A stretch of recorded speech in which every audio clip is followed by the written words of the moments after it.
د موسی علیہ السلام د تر زوی دی قارون نوم دی. حضرت ابن عباس رضی اللہ عنہ فرمائی تفسیر قرطبی لکلی دی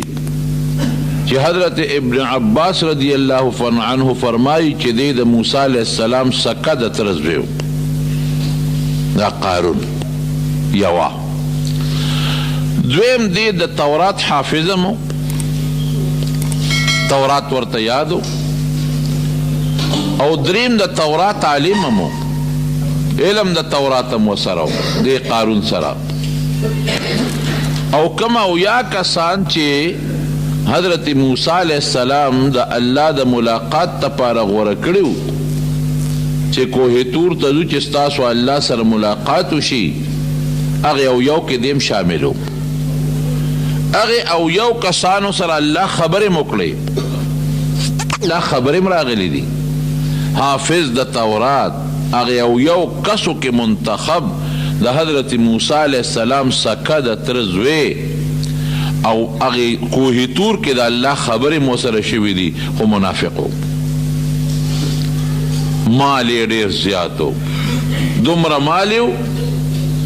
چے تفسیر روح المانی کے یو لویس عالم دی عطا ابن ابی رباح اغوی وی دا یوسف علیہ السلام یو خزانہ و چے اغا پزمکا کے خخا کڑے و آغا دل پلاس راغلے و دیر زیاد مالدار ہے. قرآن حکیم کے اللہ تعالیٰ فرمائی دمرا مالیو مونگ دمرا مال ورکڑیو کہ دا آغا مال چابیانی چی دی ما ان مفاتحہو لتنوء بالعصبت اولی القوہ چی یو لویا ڈلا چی غبا دا مضبوط طاقت خواندانو چابیانی باغوی گردولے. نو تاسو اندازو لگوی چی چابیانی دمر دی چی یو کسی نشی گردولی، دوی نشی گردولی، دری نشی گردولی، یو لوی ڈل آغا چابیانی گرزی او چی کم ڈل آغا چابیانی گرزی نو اغم دا مضبوط طاقت خواندان دی نو چی جرندے بسو نوی او جرندے بیا چی سمر بوی نو اندازو لگوی چی یو جرندہ با یو کوٹے تا یو محل توالی کے دلا چی اغا محلون و کوٹے با سمروی و پاگئی کے بمال و دولت سمرو دیر مالدارو پلارا چی بروانو اعلا قیمتی جامع بے چولے وے قیمتی او اعلا قسم لباس باو در خمو پا عجیبہ انداز بروانو نوکران بتی مخ کی رستو نو خلق بوتا پس خیدل یا لیتنا اوتی مستما اوتی قارون افسوس چی دا سے مال زمونگم بھی لگ دے قارون چپ دے نیکانو خلقو وی مپسخے گئے واتا مپسخے گئے دا دنیا مال و دولت تے قارون پا غرور کیا چولے دے مال و دولت دی مال و دولت دا قارون تا گوری پام کوئے چو نپسخے گئے. حضرت موسیٰ علیہ السلام متنسیت شروع کو بے گورا دا مال اللہ در کردے دے یا وقت بیدنا اللہ والی او پتش کفن کی پسپینا جامع کی بگوری اللہ لزے دا چی سمر دولت در سرد دا دا نٹول پا دنیا کے پاتے دے پا دی دولت نشا مکو پا دی غرور مکوا یو سپین کفن کے بر دنیا نزے او صرف دو سادر بزان سروڑے بلشے اڑے نشے دا مال اللہ در کردے دے دا موسیٰ علیہ السلام مخ کے خوبے غگ نکو خو خلقو تبے سوے اللہ را کردے دے دا ما پا دے مٹو گٹلے دے. قرآن شریف کے اللہ فرمائے ما گٹلے دے. اسم بعض خلق چی وطا اللہ رسول ورمخ کے نشپ دون غاوی رئی او دون غالب چی اغوی نا مڑا دا ما گٹلے دے دا ما محنت کردے دے. اے دا محنت بچیا دا لاس چادر کردے دی دا عقل او دماغ چادر کردے دی دا روغ وجود او دا اخکل استرگی چادر کردے دی او دا خشتا وجود او دا بچی چادر کردے دا خدای نو یرے گا کیراونی وی قسم نکدے ٹوپک خلاص کی کیراونی وی قسم دے کہ بچی خلاص کی کیراونی وی قسم دے کہ خاندان دے خلاص کی نو دا خلق بوتا لگیا و نصیت بکو دبے دا ما پخپلو مٹو گٹلے دے دا ما گٹلے دے او کبر بے کو غرور بے کو زان پسی بے خپی راخ کلی زان پسی بے سپلے راخ کلی او مسلمانی دا نظر نسن رات وی راشه یره داسې کومه دا موسی علیه السلام خو لګیا دی ما ته نصیحت کوي او ما بدنامۍ په خلکو چې دی صدقه او خیرات نه کوي ودرېږه چې دی یو پوټۍ لګوندې رچه کړ نو یو ښځې له پیسې ورکړې او هغې دې ته جوړه کړه چې موسی علیه السلام کله تقریر کوي او تقریر لپاسي نو ته به په الزام ولګې نو چې په پیغمبر الزام ولګېد خو برباد شو چې کوم سړی نیکي خلکو له دعوت ورکوي او په هغه دې د بدو الزام ولګو خو تباه کړ د هغه خبره خو بیا څوک نه مني بیا خلک وایي ښه کیسه ویسه چې کوم سړی بل له دعوت ورکوي داعي دی اب خپله جامه پاکه ساتي جامه کې چې لږ خیرنوالی هم دی نو خلک پې بیا اعتماد نه کوي خلک وایي مړه ویسه ته کیسه دا چې سوی دا ټول گپ شپ کې او دروغ وی نو موسی علیه السلام یې رچکاو نو دې ښځې ولمسولو پیسې وله ورکړې نو موسی علیه السلام یو ځل بني اسرائیلو کې ولاړ دی او تقریر کوي دا ښځه پاڅېده بیا کېناسته بیا پاڅېده بیا کېناسته بیا پاڅېده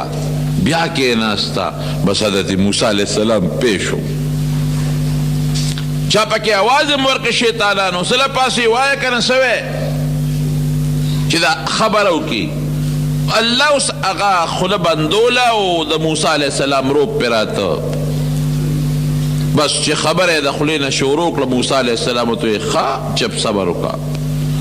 لاړ او 2 رکعاته نفل وکړه حضرت موسی علیه السلام الله ته توجه ورکړه او چې 2 رکعاته نفل یې وکړل او بیا راغی دې مجلس ته او د الله نه یې سوال وکړه وی پروردګاره که زه په حق یم اوس زما مدد وکړي چې ودرېد هغه ښځې ته یې وی ای ښځې پاسه ودرېږه ودرېده وی ستا دې په هغه ذات قسمي چې د اسمانونه یې پیدا کړي دي او دا ځمکې پیدا کړي دي او موت یې پیدا کړي یو وایه رښتیا خبره کوه بس ښځه په رپېدو شوه چې د الله نوم یې واورېد او بیا د الله د اسمانونو او ځمکو په رپېدو شوه وی صاحب رښتیا ووایه وی قارون پیسې راکړي دي چې په الزام په موسی علیه السلام ولګوه دی به بدنام شي بې عزته به شي او بدنام به شي الزام پرې ولګوه هغه راله پیسې راکړي دي بس حضرت موسی علیه السلام الله ته سوال وکړه الله ډېر ته تنګ یم ډېر کبرجن دی او ډېر زیات ظالم دی او زما دا نیکان مسلمانان ټول رټي او ما پسې دا ستا الله ولیدل خدای راوینیسي نو الله داسې راونیوه چې سره د کور او سره د خاندان او سره د هغه خپلو ملګرو یې ځمکه وشډولو پکې وردننه کړ چغې جوړې کړې ما بچ کا ما بچ کا اے موسی ما معاف کا الله موسی علیه السلام مکې ته وی راکاږه نور یې راخ که بیا چغې وی راکاږه نور یې راخ که بیا چغې وی راکاږه نورم نو په دا ځمکه کې ورغیب شو نو نبی علیه السلام مبارک په یو حدیث کې راځي هغې خو نوم نه دی اغشتی او غالبا هم دې ته مراد دی چې دقسې یو کبرجن سړی ځمکې راښکلی دی او په دې پونده تاویږي او ورو ورو لاندې ځي دا د ده دپاره سزا شوه یو روایت کې مې لیدلی یو خبر کې چې رب العالمین حضرت موسی علیه السلام ته وفرمایل چې ډېرې چغې درته ووالې نو تاړو رحم پې ونه کړ وی الله په مې الزام لګولی که دا تا زما مدد نه وې کړی خو زما جامه خو پلیته شوې وه بیا به مې څه کول وی څونه فریادونه یې درته وکړل وی بس فریادونه یې وکړل خو زه یې ډېر خفه کړی م او ډېر یې غوسه کړی وی قارون ډېر سپیرو چې تا ته یې چغې والې که ما ته یې دغه وخت کې یو چغه م والې وه نو ممکن ده چې ما پې خپل رحم کړی وي دا د دې ظالم او نور منافقان ورسره ملګري وو خاندان ورسره ملګري وو دا د بني اسرائیلو بل ظلم ځمکې راښ که څه شو دولت یې څه شو قوم یې څه شو قرآن شریف کې الله فرمایي نه قوم بچ که نه دولت بچ که نه مال بچ که مال او دولت او قوم هر څه سر وخوړه ولاړل برباد شو دا یو سرکشي بیا سرکشي شو په پیغمبرانو به نخرې کول په پیغمبرانو به الزامونه لګول دو وقت الله وال بیت المقدس هو اصل کې ابراهیم علیہ السلام جوړ کړو، بیت الله هم جوړ کړو، بیت المقدس هم. بیت الله چې جوړو نو حضرت اسماعیل علیہ السلام وسره، او بیت المقدس چې جوړو نو حضرت اسحاق علیہ السلام وسره. خود ابراهیم علیہ السلام نه پس بیا چې بیت المقدس په کوم ناشنا انداز جوړ کو نو حضرت سلیمان علیہ السلام جوړ کړی، دومره بهترین انداز کې جوړ کو چې په پیریانو دیوانو لګیا د خدمت کوي، او د ځمکې نه ورله هیرې او جواهرات او ملغلرې راوباسي، د دریابونو نه وله راوباسي، او د سرو زرو نقش و نگارې پکې او که د سرو زرو د سپینو زرو او قیمتي هغه ملغلرې او هیرې پکې ځای په ځای ولګولې او خشته خشته ټیلونه بهترین. اوس هم بیت المقدس جومات په 80 جیره به کړي، دا جومات 80 جیره به کړي. او اوسنی چې کوم جوړ دی اوس خو خیر یهودیانو په قبضه کې اغشتې، اوس هم د هغوی په قبضه کې دی، نیم هغوی قبضه کړی ځان نه پکې خپله عبادت خانه جوړه کړې ده، او نیم مسلمانانو ته پرېښې دي، مسلمانان پکې عبادت کوي. خو چې کوم نیم مسلمانانو ته پرېښې دي نو چې څوک خوښي عبادت ته پرېږدي او چې څوک خوښي نه پرېږدي، اوس د هغې ظالمانو په قبضه کې دی.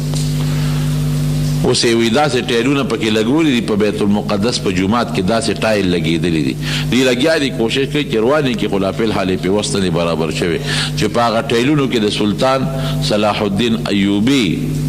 عکس ښکاري. وایي چې مخامخ ورته ودرېږې نو تا ته به څه نه ښکاري، خو چې ښي طرف ته شي نو د هغه عکس به راته ښکاري، او چې ګس طرف ته شي نو بیا به د هغه عکس ته ښکاري. او چې کوم محراب دی، محراب وی د لرګي نه جوړ دی محراب، او د یو لرګي نه جوړ دی، پکې ټانکه نشته او نه پکې پیوند شته،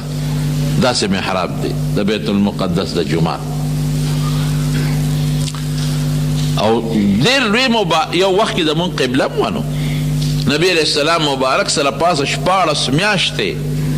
بیت المقدس طرف ته مونځ کړی دی، بیا دا قبله منسوخه شوه او بیت الله طرف ته حکم راغی فول وجهک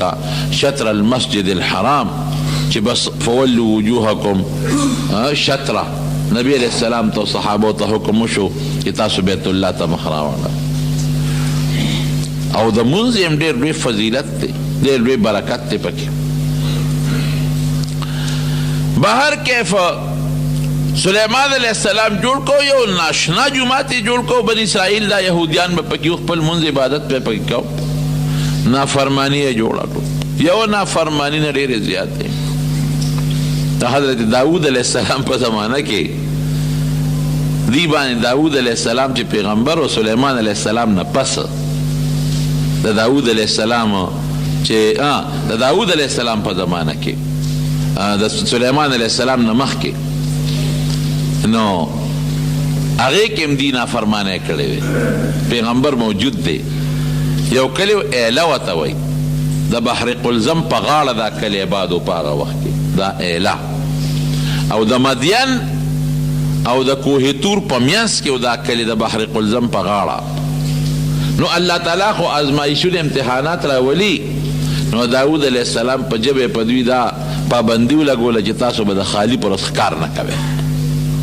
د دریاب په غاړه اوسېدل نو دوی به دا کبان خوړل، ښکار به نه کوئ، نو به دوی ډېره ښه ده. نو الله په امتحان راوست د خالي پر ورځ بیا کبان زیات وو، په نور ورځو به کم او د خالي پر ورځ به دونه کبان وو چې په دریاب په دې اوبو د پاسه به داسې چپې یې والې او منډې به یې والې. قرآن شریف کې الله فرمایي واسألهم عن القرية التي كان سنگری استأتيهم حيطانهم يوم سبتهم شرعا، دا کبان به د خالی پر ورځ باندې اوچت په دې اوبو د پاسه به داسې ښکارېدل، ویوم لا یثبتون داسې به نو بیا د خالی دروازې نه علاوه. نو پابندي پې ولګوله چې کبانو ښکار به نه کوي، خالي پر ورځ الله ډېر کړل. نو دوی به څه چل کو، دا مختلفې ډلې شوې، چا داسې چل به وکړو ډنډونه به یې جوړ کړل، نو د خالی په ورځ باندې به هغه غوره خو ویسته نو کبان خو به ډېرو ډنډونو ته به رالل نو چې رابلل نو کبان خو به ترې بیا تلل نو دوی به ورپسې ورخ بند کړ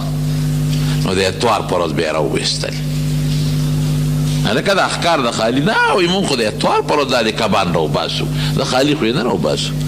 چا به دا چلو کو چې غټ غټ جالونه به یې راوړل نو د خالي په ورځ به یې په کبانو ور واچول نو کبان به پکې ګیر شو نو د اتوار په ورځ به یې هغه جالونه راوښکل په هغه ورځ به یې نه راوښکل دا هیلې به یې جوړول یو سړي رشوت ته چا نه اخیستی نو ما یې لکه دا رشوت دې واخیسته دا ګناه ده دا مه کوه نبي علیه السلام فرمایي الراشي والمرتشي کلاهما فی النار رشوت ورکوونکي اخیستونکي دواړه به اور کې پراته سودي به پکې دا رشوت یې ولې واخیست وی نه وی ما خو ته رشوت نه دی اخیستی خو دا خو یې په خپله راکړه وی صدقه یې راکړه مې صدقه په تا کېږي دا خو دونه غټ موټر دی چې د 15 لاکو موټر کې ګرځي او د 50 لاکو بنګله کې اوسېږي صدقه په تا کېږي موږ جومات ته صدقه نه وړو تاله درکوي هغه غریب ته پته ده چې که دا صدقه نوم د صدقې دی وله ورکړه که دا شی وله نه ورکوم نو بیا راله کار نه کوي او په خپله څوک چاله نه ورکوي خو هغه ته پته ده که وله ور نه کړم نو بیا راله کار نه کوي نو خلک وله دا مطلقې ایلې بانې خلک دې حرام وله جوړوي په هیلو بانو باندې ګورې حرام رونو نه حلالېږي نو حضرت داود نو قوم یې څلور ډلې شو یو ډلې به همدغه د خالي په ورځ ښکار کو دویمې ډلې منې کول وي مه کوې درېیمه ډله داسې وه چې هغه چپ چاپ ووایي موږ د دوی په قبرونو کې خو نه اوسېږو نه به دوی به زمونږ قبرونو له ځي دوی پیشه او کار یې پیشه څلورمه ډله داسې وه چې هغې یو څو ورځې منې کړل خو چې منې نه شو نو هغې یې ملګري شو نو چې دا کم پکې د داود علیه السلام دا نیکان ملګري وو چې هغې یې منې کول نو داود علیه السلام ورته ویل سم شی کوي د خدای عذاب در باندې راځي نو دوی ورته ویل چې داسې کار چې موږ دوی سره کړي ولس بیلو دې درې واړو ډلو سره چې دا څوک ښکار کوي دوی سره او چې دا څوک وایي چې موږ خو نه کوو دوی یې کوي او دوی نه منې کوي د ګناه نه او چې دا کم کسان دو درې ورځې منې کړل خو من نشو ورسره ملګري شو دا درې واړو سره زموږ بایکاټ دی نو د خپل کلي په منځ کې ورته یو مضبوط دیوال و بس تاسو دغه او زموږ ده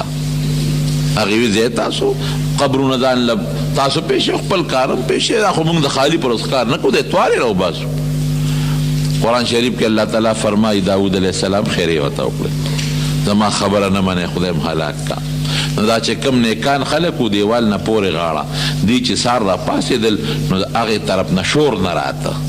هلکان نن خو شور نشته څه چل دی چې د دیوال نه سرونه ورتاکل ویې کتل نو هغې کې چې کم ځوانان و د هغې نه خدای بیزوګان جوړ کړي او چې کم بوډاګانو نو خدای پاک د خنزیران جوړ کړي شکلونه یې د بیزوګانو د خنزیرانو او نور پوهېدل عقلونو شعور یې و ځکه سترګو باندې جړل او اوښکې پرې روانې وې شعور یې خپلو خو بیزوګان خنزیران ته جوړ شو درې ورځې جمدي و درې ورځو پورې خدای پاک جمدي وساتل او درې ورځې پس خدای پاک ټول مردار کړل یو څو سزا ولا خدای ورکوله او په هغې به نه پوهېدل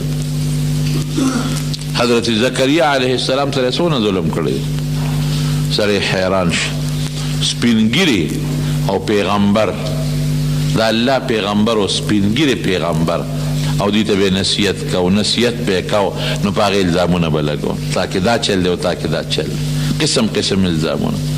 الګیا دي ورته بار بار نصیحت کوي الزامونه اخر کې خوند یې ونه کو ټول ورپسې را پاسېدل او ورپسې تورې یو چړی را واخېستې ودرېږه چې برابر د کو زکریا علیه السلام ته غریب روان شو دی ورپسې فیصله یې دا وکړه د بادشاه په مخ کې فیصله دا وکړه چې دا زکریا علیه السلام پرېږدونه او دی وجنو په دې فیصله وکړه اته غریب په منډه تښتي یو اونه ورته وچوده حضرت زکریا علیه السلام ته دا د هغه یو معجزه وه دله کې دا سوچ وکړو چې دا اونه خو ماته وچوده غالبا چې دا ماله پناه راکوي نو هغه اونې دې میانځ ته دې ډټ ته ورننوت نو چې ورننوت هغه اونه پې بیا واپس راله پکې خدای پاک محفوظ کړ په هغه اونه کې دننه شیطان دوی ته وایي وی راشئ په دې اونه کې دننه وی اونې ته سینګ ننوت وینا ډډه ده او دته په میانځ کې لیدلې ده او پکې ورننوتی دی وینا دا موږ نه منو سورې پکې نشته او سینګ ورننوت نو راځنه څه په لس کې بار پاتې شوي وی دی وګوره دی نښې دي وی ښه داسې چل ورسره کوو په دا ونه کې دننه وجنو نو اونه عرق لو حضرت زکریا علیه السلام یې په هغې کې شهید کړ دومره ظالمان خلک دومره ظلمونه اوس څومره دا ظالمان په دې مسلمانانو ظلمونه کوي او د امریکې په ډاډې کوي ګورې د دې څه خپل طاقت اوس هم نشته دی دا ټول د امریکې په ډاډ کوي وسله او ایټم بمونه او میزایلې دا ټول ول امریکا ورکوي او په دغه ځای کې بدماشان کینولي دي چې شابه د عرب ټول تنګ کې او عجیبه دا ده چې اقوام متحده خو نن د امریکې په لاس هغې وایي چې اسرائیلو ته اجازت دی هم د میزایل اجازت دی هم د ایټم بم اجازت دی هم د توپ او د ټینک اجازت دی او چې نور کوم مسلمانان د فلسطین نو هغې ته د دې وسلې اجازت نشته تاسو سره به وسله نه دا څومره ظلم دی چې یو خوا دی یو کس ورته وتړه سپي ته او بس پیلې پې ور پرېښوده او بیا وایي چې هغه کم تړلی دی هغه غریب لاس پرېښودی او هغه ځان بچ کوي نو هغه ظالم دی او سپی ظالم نه شو دا فلسطینیان وي دا دهشتګرد دي چې څوک په ټوپکو پې غزارونه کوي او په جزونو پې بمباری کوي او په توپو په میزایلو وله کورونه روان کړل او د ورځې په سوونو تې وجنې نو هغه ظالم دهشتګرد نه شو او چې هغه کوم غریبانان خپل ځان بچ کوي او د خپل ځان دفاع کوي دا دهشتګرد شو نه پوهېږو په دې منطق خدای د امریکا او د هغه د ملګري په خپل قهر تباه او برباد د مسلمانانو په سرونه هر ځای کې اور بل کړی ظالمان نو بهر کیف هغه خبره مې دې پورې کوله چې زکریا علیه السلام غریبي په دغه شهید حضرت یحیی علیه السلام یحیی علیه السلام یې په کومه طریقه شهید کړ یو بادشاه هیرودیس د هغه رویره وه هغه رویرې ښکلې وه نو دې بادشاه هغه خپله رویرې سره به ګناه کوله او اخره کې پې نکاح وتړله حضرت عیسی علیه السلام په دغه زمانه کې هغه ورته وي حضرت یحیی علیه السلام وي دا خو ګناه ده ګناه به نه کوې هغه وی نه دا ګناه نه ده دا زما خپله رویره ده چې بل چاله یې ورکوم بس ماله مناسبه ده او حضرت یحیی علیه السلام اعلان وکړ په ټول قوم کې کلي کې چې دا بادشاه ظلم کوي دا ګناه کوي رویرې سره نکاح نه کېږي رویره خو د لور په اولاد په ځای ده او دا ناروا دی دا ګناه ده دا ګناه ده او د دې جنۍ مورم په دې رضا وه چې زما دا لور د خپل تره سره یي د هغه بادشاه دی د موږ هم پکې مزې وي یو ځل دې مور دې لور ته ووایې وایي چې ته دې تره له وردې نن ځان ښه ډولې کا ډول سینګار وکړه جنۍ ډولۍ هم وه او شراب وله ورکه او چې کله یې دا تره دا بادشاه د شرابو په نشه کې شي نو ورته ووایه چې زه به هله تا سره ګناه کوم چې دا یحیی علیه السلام حلال کړي چې دې دې نه حلال کړي او دا مشورې وله خلکو هم ورکړې چې دې د مخې نه خوا کې بیا به مزادي دا خو دې وایي چې دا ګناه ده چې دې مړ شي بس بیا چې کومه ګناه خوښوي هغه به کوی اوس هم خلک داسې کوي چې د نکاح نه کوي د مخې نه خوا که بس بیا چې څه خوښوي بیا به کوو جنۍ چې ډول سینګار خپل وکړ ورله او په شراب یې پیوس کړ وایي نه هله به ما له ګوتې راوړئ چې یحیی علیه السلام سر الله ورله وړي او به دې مړکه چې قصه خلاصه شي دا خو دې وایي ګناه ده او ګناه ده او ګناه ده او جنت ته او دوزخ ته او خیرت ته بس پولیس والی او خلکو هم وایي صاحب ټیک درته وایي پولیس والی ورپسې ورولېږل چې ورولېږل حضرت یحیی علیه السلام د خدای پیغمبر هغه راوپرځو علالیک سر یې پرېږ زموږ حضرت شیخ صاحب فرمایل وایي د چې لاړم د فلسطین علاقې ته بیت المقدس سره خوا کې وي یو غر و په هغې کې یو غار و بند و او په هغې د پاسه یو تخته لګېدلې وه او په هغه تخته د پاسه یې لیکلي چې هذا رأس یحیی ابن زکریا علیه السلام چې دلته کې د یحیی د زکریا علیه السلام د زوی د یحیی سر پروت دی نو چې حلال یې کړې نو وینه ترې روانه شوه. نو وینه کوم ځای وچېدله؟ روانه د وینه بیږي بیږي بیږي. نو پروردګار د بل علاقې یو مسلمان بادشاه و، خبر شو چې د هیرودیس بادشاه ظالم خدا چلو کو، هغه په حمله وکړه. حالانکه کمزور و په طاقت په ده، حمله وکړه، بس خدای وله بری ورکو. هغه هیرودیس بادشاه د هغه غرویره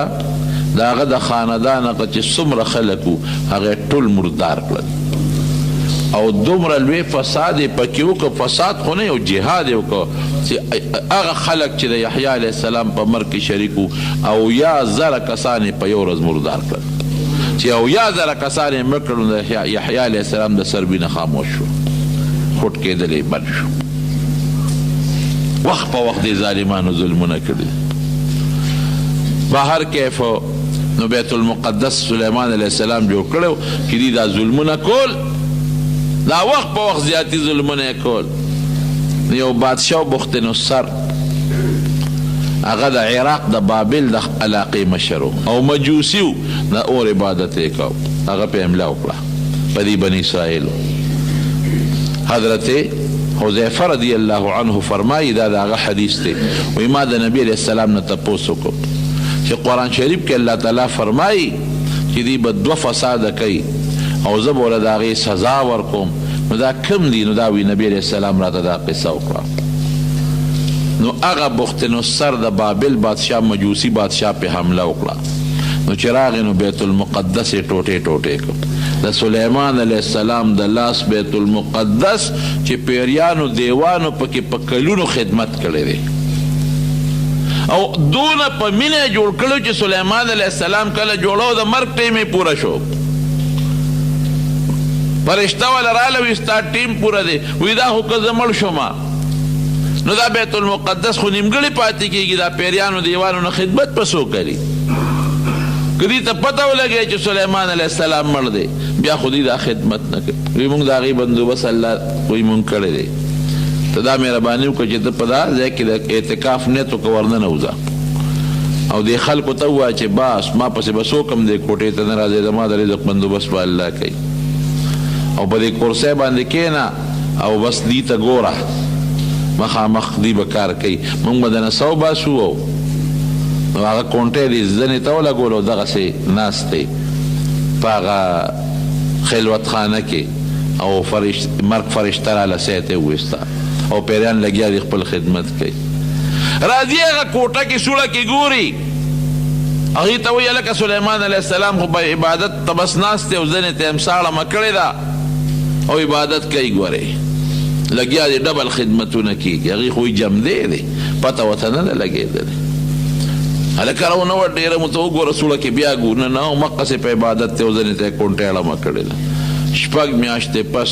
وینو لاندې نه کونټۍ وواله. نو سلیمان علیه السلام را پرېوته، پیریانو ته پته ولګېده اوهو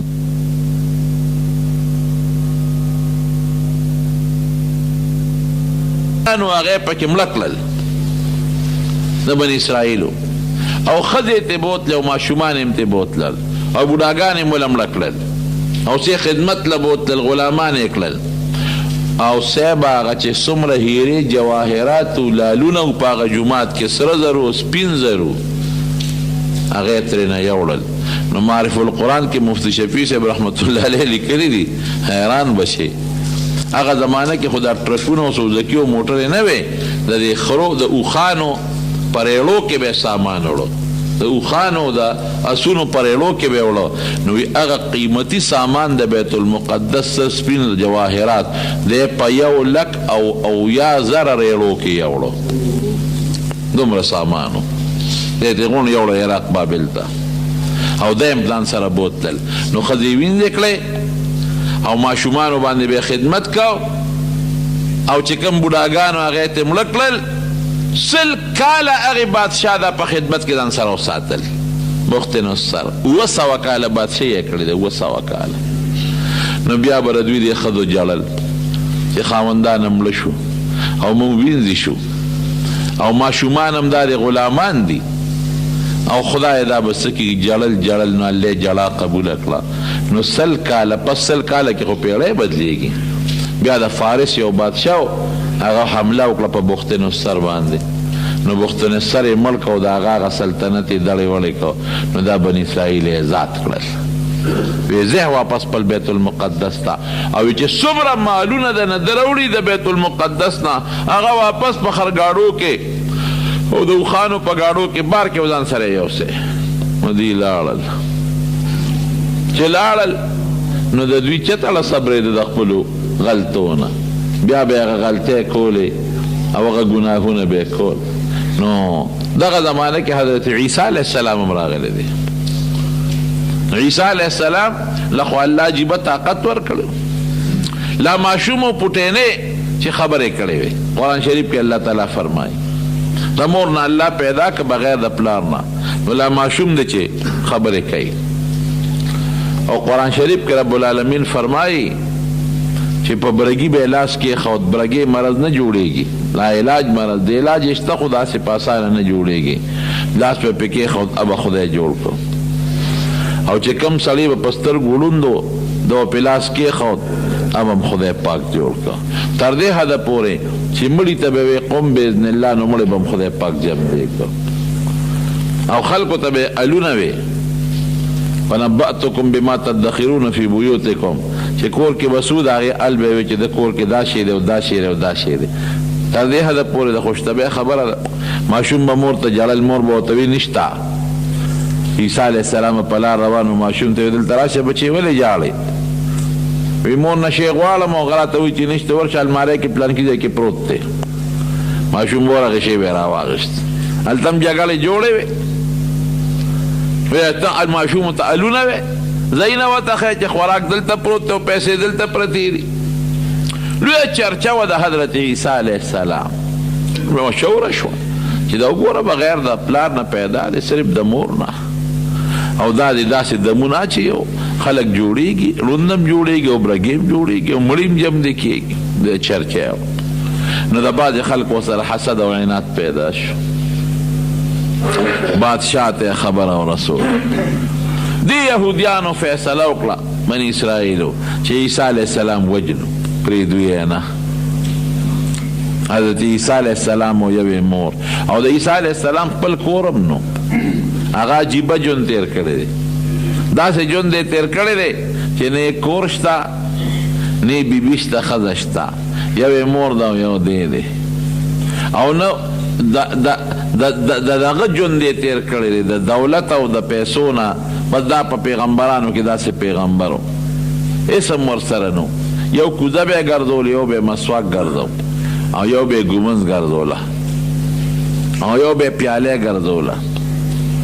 یو ځل چاته وکتل چې هغه په دریاب باندې ناست دی او په لپو لپو اوبه رالي او خولې ته اچوي نو دې دې اړه کې وایي دې لوټۍ ته او دې کوزې ته پکې ضرورت نشته وایي د لوټۍ دا کار خو په دواړو لاسونو په لپ هم کېږي نو هغه خوا شغال کړه نو یو ځل یې بل سړي ته وکتل چې هغه مخ ووینځه نو عیسی علیه السلام ورته کتل نو هغې سړي دا ګوتې راواغېستې او دې ږیره کې ورکولې په دې خپلو ګوتې یې ږیره ګومنځوله نو ګومنځ یې خوا وغورځوله وی دا کار خو په لاس هم کېږي بس یو مسواک به یو دی او یوې مور به ګرځېدل به دا د هغه خپل یعنې په شریعت کې که یو سړی پیسه جمع کوي یا یو سړی ځان له کور جوړوي زمونږ په شریعت کې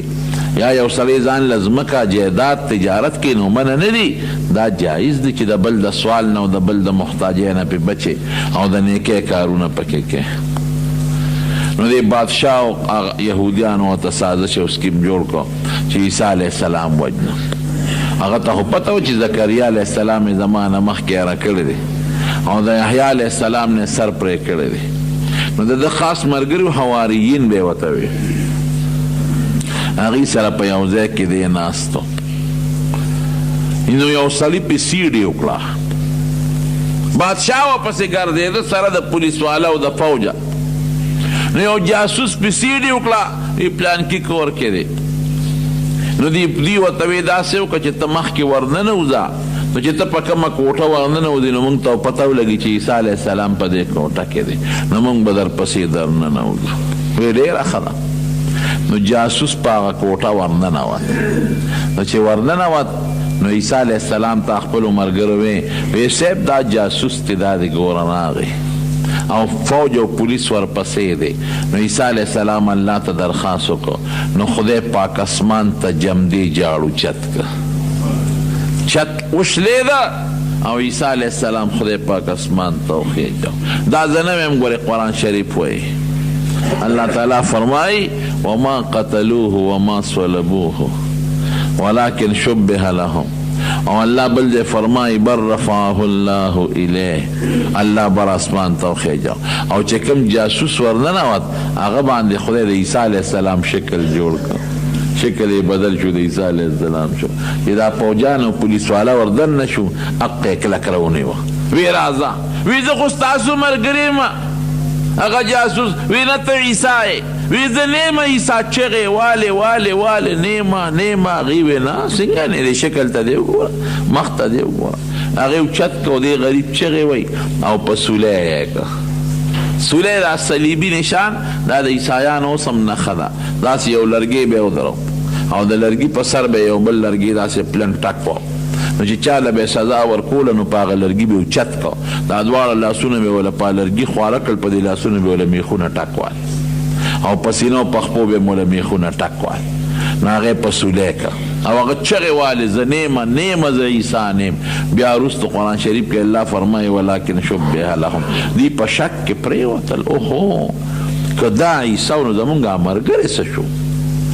او که دا ملګری زمونږ نو عیسی علیه السلام څه شو. شکونه پرېوتل. لکه خپې خو یم د عیسی علیه السلام په شان نه دي، قد و قامت هم د هغه په شان نه دی، صرف مخ یې د هغه په شان دی. نو په شکونو کې پرېوتل. نو چا او مقصې وی یاره بس چې ته مونږ نه الله غیب کړی دی، او چا وی نه مړ شو. او بیا د خپلو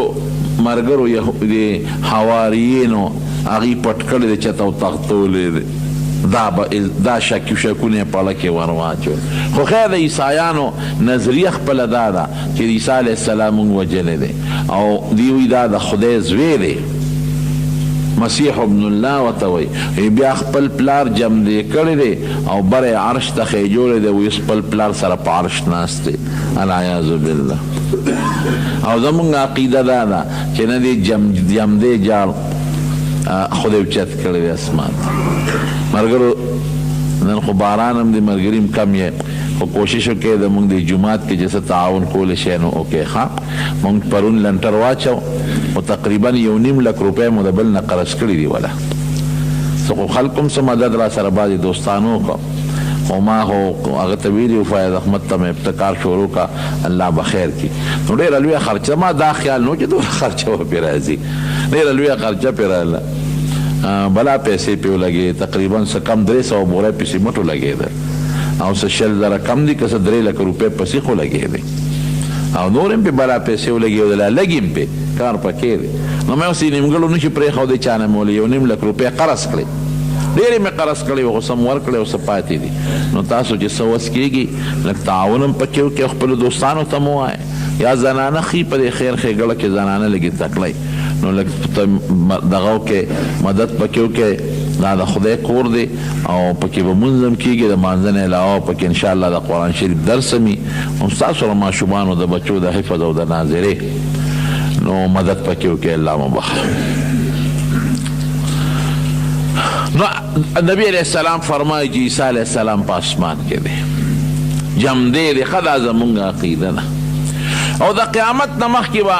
راکوزیږي او حدیث پاک کې راځي وی د دوه فرشتو په اوږو به یې لاس اچولي، یو لاس به په یوه فرشته اچولي او بل لاس به په بله فرشته اچولي، او په دمشق یو مناره ده، په هغه مناره باندې به راکوز شي.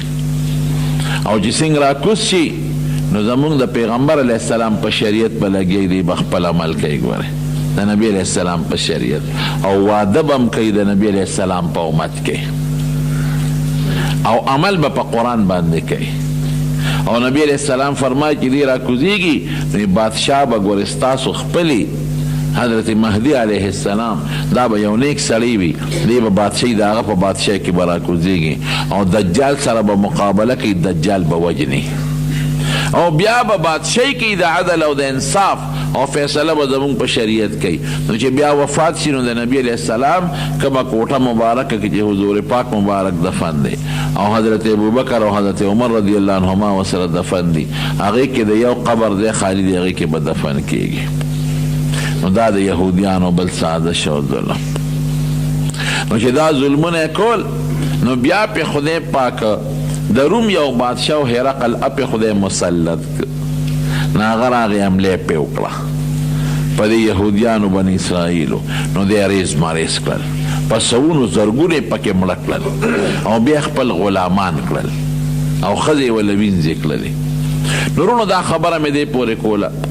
چې دا شرپسند خلک تیر شوی دی. خدای پاک ډېر زیات پیغمبران په زرګونو پیغمبران الله په دوی کې را لېږلي دي او داسې به نه وه. زموږ نبي علیه السلام مبارک خدای ټولو خلکو ته یو شان پیغمبر و تر قیامته پورې چې څومره دي ابه هر یو قوم ته خپل خپل پیغمبر، یو قوم ته یو پیغمبر، بل قوم ته بل پیغمبر، بل قوم ته بل پیغمبر، بل ته بل، لیکن په هغې کې به هم نخرې کولې. پیغمبران به یې وجل او د پیغمبرانو خاص ملګري به یې وجل او الله به وله سزاګانې ورکول. کله پې تندرونه را خلاص کړي دي او کله په زلزلو تباه کړي دي او کله په ځمکه وردننه کړي دي. دا د عبرت واقعي حضور پاک مبارک او په قرآن شریف کې رب العالمین ذکر کړي زموږ ستاسو د عبرت لپاره. او بار بار بني اسرائیلو ته م وایي چې تاسو مشرانو ظلمونه کړي دي، باس اوس توبه وباسئ مسلمانان شئ. او موږ ته م وایي چې د هغوی د نخرو په شان نخرې مه کوئ، د هغوی د کبرونو په شان کبر مه کوئ او د هغوی د ګناهونو په شان ګناهونه مه کوئ. او پیغمبران خو نشته خو د پیغمبرانو خلیفګان او نایبان شته چې هغه عالمان دي. پیغمبر چې کم کار کوه هغه نن سبا پیغمبر دین رسه امت ته او خلکو ته منځونه خول او خلکو ته د نیکۍ دعوتونه ورکول او د خلکو د ګناه نه نفرت پیدا کو او د دین خبرې ورته بیانولې. دا نن سبا عالمان کوي. نو د عالمانو پسې ټوقې ټقالې ملنډې سپکې دا به نه وی تا ته خپل دین ښیي. او که د عقل څنګه چې الله بني اسرائیلو له په مختلف وختونو کې سزاګانې ورکړي دي دقسې سزا به تاسو له هم درکړي. نو خدای دې مونږه د هغې د هغه نقش قلم د هغه سپیرو د هغې د هغه سپیرو توبونو نه په امن و امان کې وساتي او الله دې د دنیا او د آخر خیر او برکت نصیب کړي او خدای دې د دنیا او د آخر د شرونو نه په حفاظت کې وساتي. دا د اخلاص نه دعا وکړئ د باران دپاره. باران خو ډېر ښه دی، ډېر ښکلی باران دی د رحم، ځکه دې ورځو کې دغه ته هم ضرورت دی، غنمو ته هم ضرورت دی، فصلونو ته هم ضرورت دی، سوکړه ده او خصوصا د غرونو علاقو کې چې کم دشتې دي هغې ته د باران ضرورت دی. خو دا دعا وکړئ چې خدای پاک د رحم باران کړي او خدای پاک هم د قهر او د غضب د باران نه وساتي. او زمونږ د جومات ته هم دعا وکړئ چې دا کم کار پکې پاتې دی دا د اخلاص دعا وکړئ چې خدای پاک یې په خیر تکمیل ته ورسوي. او الله د منځګزارو د عبادت لپاره د دې محلې د کندي د خلکو د ماشومانو د عبادت لپاره او د بهر راتلونکو میلمنو د عبادت لپاره یو لوی مرکز ثابت کړي او خدای پاک د قرآن شریف او د دین د مدرسې او د قرآن یو لویه مدرسه وګرځونه کړي او چې چا پکې د مال او د بدن اخلاص کړی دی، مدد یې کړی دی، خدای هغې نه د هغې اجرونه په دواړه جهانه ورکړي. چا چې هر قسمه تعاون دی جومات کې موږ سره وکړو نو خدای ته وله د هغې بدل په دواړه جهانه ورکړي. او الله نور هم د مسلمانانو زړونه مایل کړي چې دا باقي کم کار پاتې دا پکې خدای پاک په خیر تکمیل ته ورسوي. بیمارانو ته دعا وکړئ چې الله مریضانو له شفا ورکړي. زموږ یو دوست بچی بیمار دی هغه ته هم دعا وکړئ چې خدای پاک وله روغ صحت ورکړي. او غریب شاه استاد پرون وفات شوی دی خو ته بالکل خبر نه شوم، نه مو اعلان واورېد او نه راته چا داسې ټایم کې خبر شوم چې 2-3 منټه پاتې وو بیا جنازې له نه شو رسېدی. دعا ورته وکړئ چې الله مغفرت نصیب دا خاري لالا ټبر بیمار دی هغې ته هم دعا وکړئ چې الله وله شفا ورکړي. څومره مریضان دي خدای ټول له شفا ورکړي او چې څوک قرضداران دي قرضونه اخلاص کړي، چې څوک په پریشانو کې مبتلی الله پریشانۍ وله په خیر او په خوشحاله بدله کړي. آخر وخت کې په خولې دا کلمه نصیب کړي چې لا اله الا الله محمد رسول الله. پاسه جنازې ته ودرېږي څنګه ده نو که پیزار پاکي که صفا پاک پیزاري نو داسې هم پکې جنازه کېږي چې سپلی یا بوټ پاکي لاندې پکې پلیتی نه نجاست پکې نه ګندګي پکې نه نو داسې پکې جنازه کېږي او که د سپلی د پاسه څوک پرېږدي نو هم څه بدیت یې نشته ودرېدی شي پې د پاسه.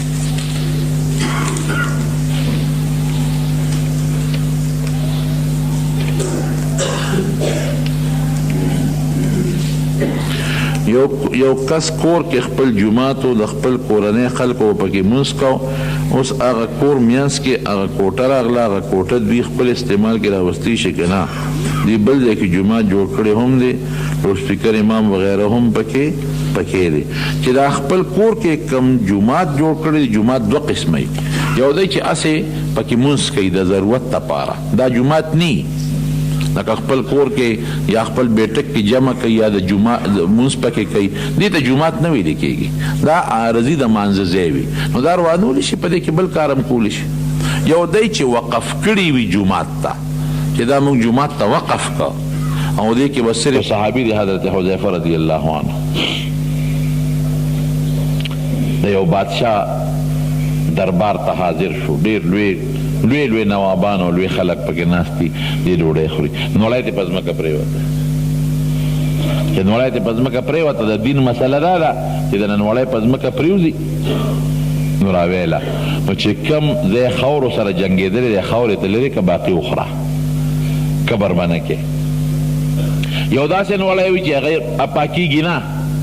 په خاورو کې داسې لید پلید شي چې د هغې نه خاوره نه لر کېږي نو خیر دی که هغه یو غاړې ته وغورځي خو که نه داسې یو شي وي چې هغه په ځمکه پرېوته او هغه خاورین ځای ته لر کولی چې لا ته لر که باقي وخوره نو نوړی ته په ځمکه پرېوته نو ځای یې راوچته کړه هغه خاورین ځای ته لرې که او باقي خولې ته واچوله یو ملګري ورته وایي صاحب دا دې څو کړل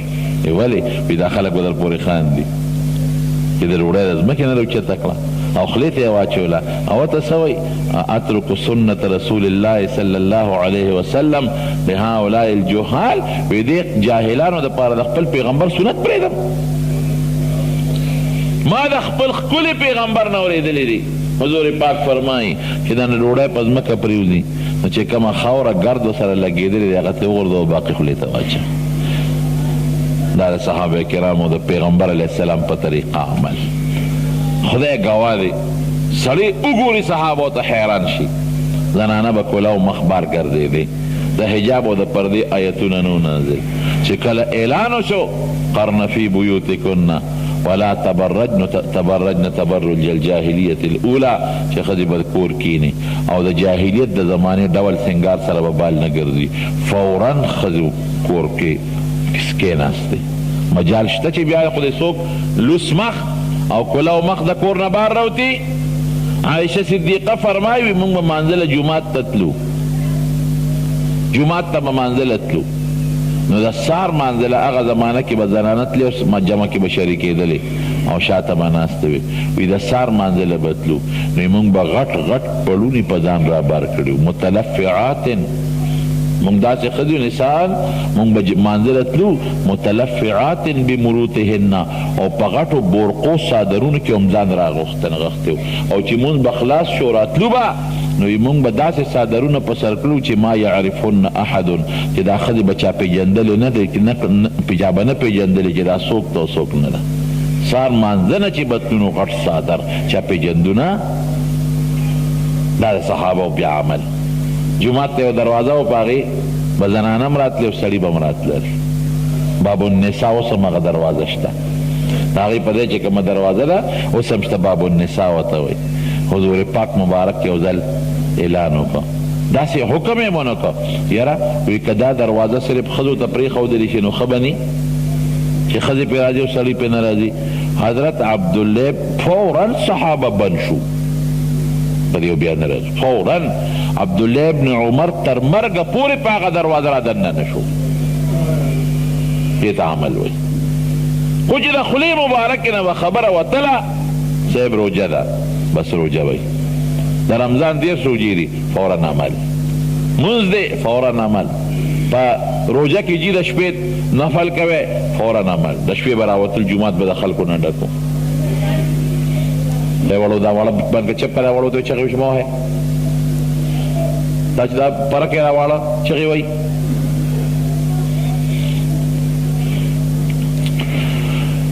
فوراً با عملو نا عمل نقشی ویغی زمارونو یو ذل نبی کریم صلی اللہ علیہ وسلم مبارک یو صحابی یو صادر پسر کرو نو مونږ به داسې لباس سړی نه اغوندي چې هغه د ښځو سره مشابه وي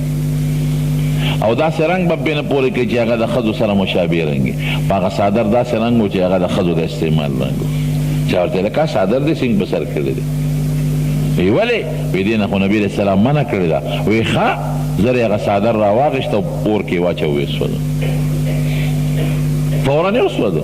حالانکه سوځول نو پکار ښځې له دې عمل به دې ته رسېده یو ځل حضور پاک مبارک اعلان وکړ وی د سرو زرو کالي ګوتې به سړي نه استعمالوي سړو دپاره سرو زرو ګوتې چول دا ګناه ده خو چې دی وفرمایل او نبي علیه السلام اعلان وکړ نو صحابه کرام چې څومره د سرو زرو ګوتې چوړې راویسې ویې غورځولې عمل د پیغمبر علیه السلام مبارک سره د محبت او د مینې تقاضا دا ده چې موږ به د هغه تابعداري کوو د هغه د سنتو عمل به کوو او چې څوک د پیغمبر علیه السلام قرآن شریف کې الله تعالی فرمایي وی په آخره وی د قیامت په میدان کې او بعضې خلک یوم یعد الظالم علی یده په دې لاسونو به چکونه لګوي یوم یعد الظالم علی یده چکونه په لاسونو لګوي یا لیتنی اتخذت مع الرسول سبیلا افسوس که ما د پیغمبر لار نیولې وه که د هغه ملګرتیا مې کړې وه یا لیتنی لم اتخذ فلانا خلیلا یره که فلانکي سره مې دوستانه نه وې کړې او د هغې په مقابله کې مې د الله د رسول دوستانو سره دوستانه کړې وې څه ښه به وه په دې لاسونو به لګې چکونه به لګې چکونه نو د حضور پاک سره د مینې او د محبت تقاضا دا درونو چې موږ به د نبي کریم صلی الله علیه وسلم د سنتو تابعداري کوو ښه د هغې اخلاق خشته ښکلې ښکلي د حضور پاک هغسې اخلاق به ځان له جوړو د مشر قدر دا د هغې اخلاق دي د کشر په سر د رحم لاس د ګاونډي سره ښه سلوک کول پردی مال نه غلا کول او نه پټول دا د هغې اخلاق وو ګډون او دوکې د دې نه یې منع کړې ده دوکه به نه کوې ګډه به نه کوې زنانو ته به نه ګورئ او ښځو دپاره خصوصي اخلاق چې تاسو په خپل کور کې د خپلو خاوندانو تابعداري کوئ غیبت به نه کوئ او کولو مخ په بار نه ګرځئ دا د حضور پاک خشته اخلاق دي او ماشومانو ته وایي چې د مشرانو احترام به کوئ دا خشته اخلاق د جومات ادب به کوئ د قرآن ادب به کوئ د عالمانو نیکانو خلقو عزت او احترام به ساتئ دې ته ښکلي خوی وایي نو چې زموږ د حضور پاک سره مینه د مینې تقاضا به دقه چې موږ به خشته ښکلي خوی ساتو د هغې په شان شکل به د حضور پاک زموږ خوښ یو هغسې شکل به ځان له جوړو کردار به د حضور پاک زموږ خوښ یي هغسې کردار به موږ ځان له جوړو دا د نبي کریم صلی الله علیه وسلم د مینې تقاضا ده ولکم فی رسول الله اسوة حسنة قرآن شریف کې الله فرمایي د تاسو دپاره ما نبی علیه السلام یو خشته ښکلې نمونه رالیږلې ده بازار ته یو سړي ټوکړه یوسي وي دا نمونه ټوکړه راکړه نمونه خلک وړي نو که چرتې په هغې په بناوټ کې فرق وي رنګ خو داسې دی جي دا ستا دا رنګ خو داسې دی خو دا زما کپړه ښه ده د کراچۍ د کارخانې ده او ستا د پېښور د کدامې نه خوښ داسې ده که نه چې بناوټ کې فرق یې څوک یې نه هلي او که اعلی جوړه څوک درکوي خو یاره په رنګ کې فرق یې بیا هم نه قبلی هغه به قبلی چې رنګ هم ستا د نمونې په شان دي او بناوټ هغه هم ستا د نمونې په شان دي نو حضور پاک زمونږ دپاره الله نمونه رالیږلې زمونږ عقیده زمونږ عمل زمونږ کردار زمونږ اخلاق زمونږ شکل زمونږ جامه دا به ټول د نبي کریم صلی الله علیه وسلم په شان دي دا اطیعوا الله و اطیعوا الرسول هم دقه مقصد دی نو دا مې دې پورې درته ووایي چې د سیرت میاشت ده او د سیرت په میاشت کې د حضور پاک سیرت خلک بیانوي او هغې سره د مینې محبت بیانات خلک کوي نو ما د مینې د محبت دوه څیزونه درته ذکر کړل یو د حضور پاک مبارک احترام او یو د نبی کریم صلی الله علیه وسلم تابعداري د نبی علیه السلام مبارک په زمانه کې یو منافق او یو یهودي د دواړو یو مسله وه هغې کې اختلاف و یو فیصله و هغې نبي علیه السلام مبارک له راوړه دا یهودي په حق او دا منافق په ناجیزه و نو نبی علیه السلام هغې حق ته وکتل او د هغه یهودي په حق کې فیصله وکړه دا یهودي په حق دی هغه له فیصله ورکړه او منافق غصه شو خطا دله فیصله ورکړه ما له دې فیصله را نه کړه منافق د خولې مسلمان او په اړه کې کافري نو دوی یهودي ته وی راځه دا فیصله مې نه ده خوښه هلکه دا خو ستاسو پیغمبر وکړه هغه خو په ظاهر کې ګمان کو چې دا مسلمان دی وی نه دا فیصله مې نه ده خوښه راځه په حضرت عمر دا فیصله کو مطلب یې دا و چې حضرت عمر به زما ظاهري مسلمانۍ ته وګوري نو زما په حق کې به فیصلې وکړي زما مرسته به وکړي چې لاړل حضرت عمر فاروق رضی الله عنه له وی منافق ورته وی دا یهودي دی او زه مسلمان یم موږ راغلي یو په تا یو فیصله کوو زما ورته فیصله وکړه وی ډېره ښه ده یهودي ورته وی صاحب وی زما ورته په منځ کې اوس نبي علیه السلام فیصله وکړه خو د هغه ونه منله تا لی راوستم ټیک ته ته راله وکړه حضرت عمر وی ډېره ښه ده زه به درته وکړم ورېږې کور ته ځم راوځم کور ته لاړ توره باندې برجي وواله او څپی کړه او چې بار راووت اوچته یې کړه او منافق نه سر ووښویت یې وغورځوم وی چې څوک د حضور پاک د فیصلې نه پس ما له فیصله راوړي د هغه به دقسې فیصله کوم چې دا دله مې وکړه اوس دې زوړ قندار ته ورسوم دا هغه منافق رشته داران لاړل نبي علیه السلام ته استغاثه وکړه درخواست وکړه صاحب عمر زمونږ سړی وجلی حضور پاک حضرت عمر فاروق راوغوښت وی ولې دې عمره وجه زورنه به دې ورکړې وه او خبرې به دې ورته کړې وې د شریعت په مسله به دې پوه کړې نو تا په توره سر دې و مړ دې که دا دې څه وکړل او ورته څه وی صاحب وی ډېر مې ښه کړي د خدای او د رسول د فیصلې نه ستاسو د فیصلې نه پس چې ما له څوک هم فیصله راوړي دقسې به ورسره کوم زما ضمیر دا برداشت نشي کولی چې یو سړی دې په ته ایمان راوړي او بیا دې ستا فیصله نه مني یو سړی دې تا پیغمبر مني او تا ته د انصافدار نه وایي د پیغمبر علیه السلام فیصلې خو د انصاف دي نو چې تا ته یو سړی په تا فیصله نه کوي خو ته ورته انصافدار نه ښکاري نو دا څنګه مسلمان دی دا د هم دقه سټ وه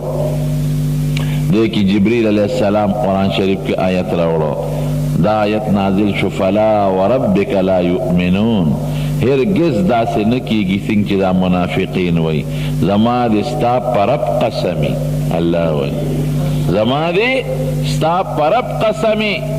لا یؤمنون حتی یحکموک فیما شجر بینهم چې د دې خلقو منځ کې اختلاف راشي او پتا فیصله وکړي هله به مسلمانی